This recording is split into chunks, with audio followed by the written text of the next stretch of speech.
दोस्तों आजकल आप देख ही रहे हैं कि लोगों को सांस लेने में बहुत दिक्कत आ रही है और वो हॉस्पिटल की तरफ भाग रहे हैं और वहाँ ऑक्सीजन ना मिलने की वजह से पेशेंट अपनी जान से हाथ धो बैठता है। जबकि डॉक्टर विष्णु राय चौधरी ने जुलाई 2020 में बता दिया था कि अगर किसी को ऑक्सीजन लेवल की कमी लगे या सांस लेने में दिक्कत हो तो कैसे आप घर पर ही प्रॉन पोजिशनिंग में रहकर इसको ठीक कर सकते हैं।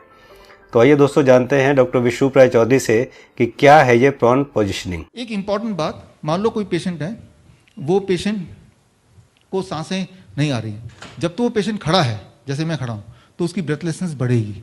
जब तो वो बैठा है, ठीक, जब बैठा है ब्रेथलेसनेस बढ़ेगी, राइट। तो ये दो पॉस्चर है जिसमें ब्रेथलेसनेस बढ़ेगी। तो इन दोनों पॉस्चर में पेशेंट को रखना नहीं। एक तीसरा पॉस्चर है, आई जस्ट शो यू। जब वो पेशेंट लेटा हुआ है लाइक दिस, ऊपर देख रहे हैं ना, तो हार्ट है ये ऊपर है और लंग्स उसके नीचे हैं। ऐसे में उसकी जो लंग्स की कैपेसिटी है वो 20% कम हो गई, क्योंकि हार्ट ने उसको दबा दिया। और अब ब्रेथलेसनेस अभी भी बढ़ेगी, अभी भी ब्रेथलेसनेस बढ़ेगी। ये सारे पॉस्चर है ब्रेथलेसनेस बढ़ने की। तो ऐसे में उस पेशेंट को अगर हम प्रोन वेंटिलेशन में रख दें, प्रोन वेंटिलेशन, तो आप सरप्राइज हो जाएंगे कि आधे घंटे के अंदर उसका ऑक्सीजन सैचुरेशन 2% बढ़ जाएगा और 1-2 घंटे में वो बोलेगा अब मैं कंफर्टेबल हूं और उसका ऑक्सीजन सैचुरेशन आप देखेंगे कि नॉर्मल रेंज में आ जाएगा। एवरी टाइम, मैं ऐसे नहीं बोल रहा कभी आएगा कभी नहीं आएगा, मैं बोल रहा हूं एवरी टाइम आएगा। किस में रखना है आपको? प्रोन पोजिशनिंग, प्रोन वेंटिलेशन बोलते हैं इसको। प्रोन वेंटिलेशन क्या होता है? Very very simple. This you can see, ऐसे आ और पैरों के नीचे आपने ये पिलो आपने डाल दिया और ऐसे। अब जब ऐसे है, आप ऑक्सीमीटर लगाइए उसके हाथ में और आप चेक करते रहिए हर थोड़ी थोड़ी देर बाद, और आप हैरान हो जाएंगे कैसे 1 घंटे के अंदर वो मिरेकल हो जाएगा कि भाई नॉर्मल हो गया था। वेंटिलेशन का यही मतलब है। अब इसके अलावा जो मैकेनिकल वेंटिलेटर है जिसकी बात आप करते हैं, वो एक मौत का सामान है, वो एक व्यापार करने का सामान है। अच्छा, ये जो मैंने पोजीशन बताया, क्या इसको मैं बिजनेस में कन्वर्ट कर सकता हूं कि आज के बाद ऐसे कोई लेटेगा तो मुझे पैसा देना, वो मुझे पैसा देगा तभी ऐसा लेटना अलाउड है? I cannot patent this position, right. मैंने आपको बता दिया, आपने किसी को बता दिया, इसका व्यापार नहीं हो सकता। तो ये 1970 में यूज होता था और इसमें 1 घंटे में प्रभाव आ जाता हर बार। हमारे पास तो कितने डेटा है, राइट। लेकिन अब क्या किया कि इस वाले मेथड को हाइड कर दिया, उसकी जगह ले आए मैकेनिकल वेंटिलेटर, जो कि अपने आप में इतना ज़्यादा डेंजरस है। हमारे डॉक्टर के वी तुमाने जी हम बताएंगे कि उन्होंने अपने पिछले 35 साल के करियर में एक भी इंसान को वेंटिलेटर से बाहर आते हुए, जिंदा आते हुए देखा नहीं।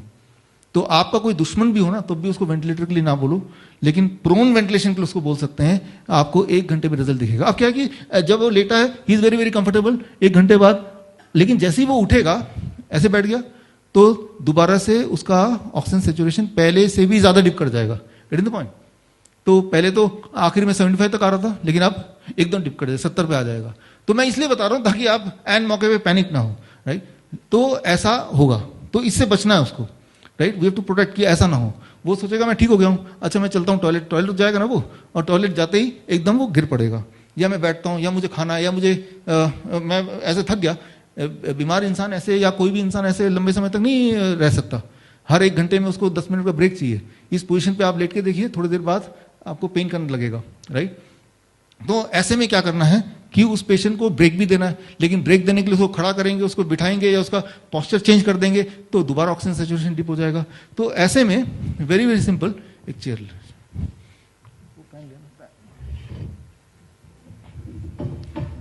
ऐसे में 2 तरीके हैं। या तो ऑक्सीजन सिलेंडर लगा दो, जितनी देर वो खा रहा है, जितनी देर जा रहा है, बार बार ऑक्सीजन दो, लेकिन ऑक्सीजन सिलेंडर फिर व्यापार।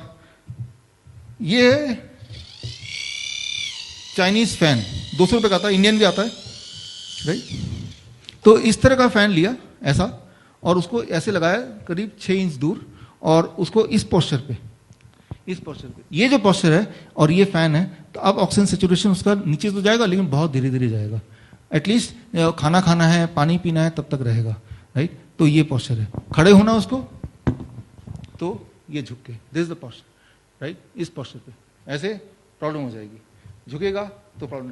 तो एटलीस्ट वो पोस्चर इसलिए चेंज करना जरूरी, क्योंकि उस पोस्चर वो रह नहीं सकता, दर्द करेगा। अच्छा, पोस्चर तो ऐसे कर लिया। कई बार ऐसा होता है कि प्रोन वेंटिलेशन भी लगा दिया, साथ में फैन भी लगा दिया। ये लगता है ये तो बचपना है यार, ये कैसे हो सकता है। कभी कभी चीजें इतनी सिंपल होती हैं कि हमें विश्वास ही नहीं होता इससे कुछ हो जाएगा, राइट। तो आप जो बुक है जो आज लॉन्च हुई है या जो इंग्लिश एडिशन लॉन्च हुई, उसमें मैंने रैंडमाइज कंट्रोल ट्रायल इसके भी और प्रोन वेंटिलेशन के सारे डाले हुए हैं, ऑथेंटिक ट्रायल, आप उसको रेफरेंस को देख सकते हैं।